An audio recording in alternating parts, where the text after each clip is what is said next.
Je suis parti faire de l'assistanat, c'est-à-dire que j'ai fait les cafés, les trucs, stagiaire régie au début, quoi. C'est-à-dire que vous faites, enfin vous savez ce qu'est un stagiaire régie, c'est-à-dire que on peut pas dire qu'artistiquement, voilà, mais c'est quand même super important parce que j'ai vu tous les postes qu'il y a dans une équipe technique et voilà, donc ça a été vraiment le départ de ma formation et puis après j'ai lu des bouquins, j'ai bossé, j'ai fait un premier court-métrage, puis un deuxième, puis un troisième et je suis arrivé au long-métrage. Voilà. Et j'ai travaillé comme scénariste aussi pour d'autres réalisateurs. Des super belles rencontres. Moi j'étais plutôt dans la comédie parce que j'ai un peu écrit pour la télé, Caméra Café, des trucs comme ça. J'ai eu ces velléités de mise en scène très tard. Je dirais que moi j'ai un passif vraiment de spectateur et pas de cinéphile. Après la différence, on peut en discuter longtemps. Je pense que le spectateur a une démarche beaucoup moins littéraire et beaucoup moins élitiste et pointue que le cinéphile. Donc moi j'ai vu plein de films, pas tous les films de la Cinémathèque mais quelques-uns, et aussi beaucoup de daubes que j'ai vu au vidéoclub, au cinéma. J'ai souvenir à 12-13 ans aller tout voir, c'est-à-dire que j'allais 3-4 fois par semaine au cinéma, parce que j'aimais ça, mais j'allais voir, genre le mardi je voyais une fois dans l'Ouest, le lendemain je voyais un truc avec Daricot, les Jean Lefebvre. Voilà, donc ce qui fait peut-être un espèce de éclectisme comme ça dans ce que j'écris. C'est-à-dire entre Sergio Leone et Jean Lefebvre. Il y avait du western dans la boue portant. Ouais, je dis souvent que à bout portant, si vous mettez l'action en 1870 à Abilène, ça peut être 3h10 pour Yuma. Et voilà, un western ou comment on appelle ça, un cow-boy, mais dans le sens vaché, quoi, doit aller faire un truc qui le dépasse complètement pour là, sauver sa famille, c'est-à-dire avoir de l'argent pour pouvoir sauver son exploitation. Et donc c'est aussi Monsieur Tout-le-Monde qui est obligé de s'associer avec un gangster pour arriver à ses fins.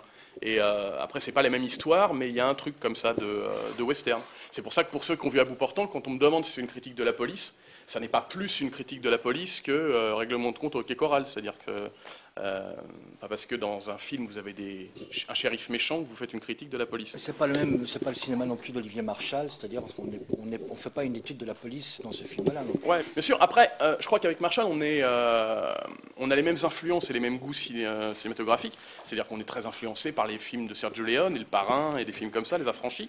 Après, Marchal a un vécu de policier, donc lui, quand il raconte une histoire, forcément, il y a toutes ces choses qui l'ont marqué.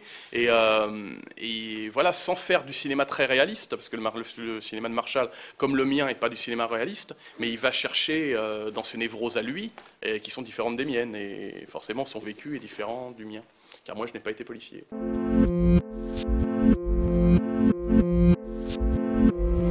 Ouais, c'est la grosse difficulté, c'est-à-dire que les courts-métrages, généralement, il n'y a que tes potes, ta mère, et allez voir. Non, mais c'est vrai. Après, tu vas dans les festivals quand tu as la chance d'être sélectionné, et là, il y a assez peu de producteurs de longs-métrages dans les festivals de courts-métrages. Donc, faut de la chance, et je disais ce midi, si je dois résumer comment les choses se sont passées pour arriver au long, c'est plein de petits noms qui un jour donnent un gros oui. Et ce gros oui arrive quand vous êtes là au bon endroit, au bon moment, avec les bonnes personnes. Mais je pense que mon travail et le vôtre, c'est la même chose. C'est-à-dire que vous, dans vos carrières, un jour, vous allez être exactement le comédien pour ce rôle, avec le bon film, le bon metteur en scène. Ça va faire un succès, ça va lancer votre carrière. Voilà. Après, il y a une part de chance. De chance, et aussi pour un metteur en scène. Enfin, de chance de 5%. Après les 95, il faut travailler. Et sinon, ce serait trop facile.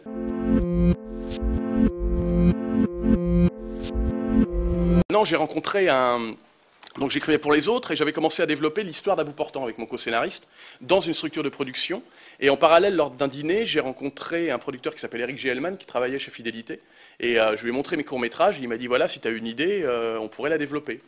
Donc avec Guillaume, le co-scénariste, Guillaume m'avait parlé d'une idée d'un Monsieur Tout-le-Monde qui irait faire un truc énorme pour sa femme. Et je lui ai dit écoute, travaillons ce truc-là. On pourrait peut-être le proposer à Eric G. Hellman. Et voilà, on a fait une dizaine de pages. Il a trouvé ça bien, mais pas complètement abouti. Donc on a rebossé, et là il m'a dit, bah écoute, on est ok pour signer une option. Donc c'était au mois de juin, et j'ai dit à Guillaume, écoute, pars en vacances, et moi je vais écrire la première version. Comme ça, dès qu'il rentre, G. Hellman, on va lui amener le scénario le jour où on signe l'option, pour montrer qu'on est des gros bosseurs. Et voilà, donc c'est ce qu'on a fait. Et tout de suite, par un autre truchement, Vincent Lindon a appris que j'écrivais ce truc-là, parce qu'il est copain avec un des producteurs de Fidélité. Et cette idée de scénario lui plaisait, donc il avait hâte de lire. Donc voilà, il avait vraiment hâte, parce que moi j'ai un peu retenu le truc, parce que je voulais vraiment que ça soit abouti. Et le jour où il lit, il trouve ça formidable, il veut le faire. Et donc, vu qu'il veut le faire, il y a Ne le dit à personne qui vient de sortir, qui est un peu le même thème d'un monsieur tout le monde qui court pour sauver sa femme, enfin pour retrouver sa femme. TF1 est passé à côté du film parce qu'ils n'ont pas cru, donc ils n'ont pas financé le film de Canet. Moi, je leur amène une idée comme ça avec Lindon. Voilà, ils sautent sur le truc. Donc, j'étais au bon endroit au bon moment, avec aussi du hasard. C'est pas grâce à moi que Ne le dit à personne c'est fait, que TF1 n'était pas rentré sur le truc, tout ça. Il y a tout un mécanisme comme ça de chance et d'opportunité.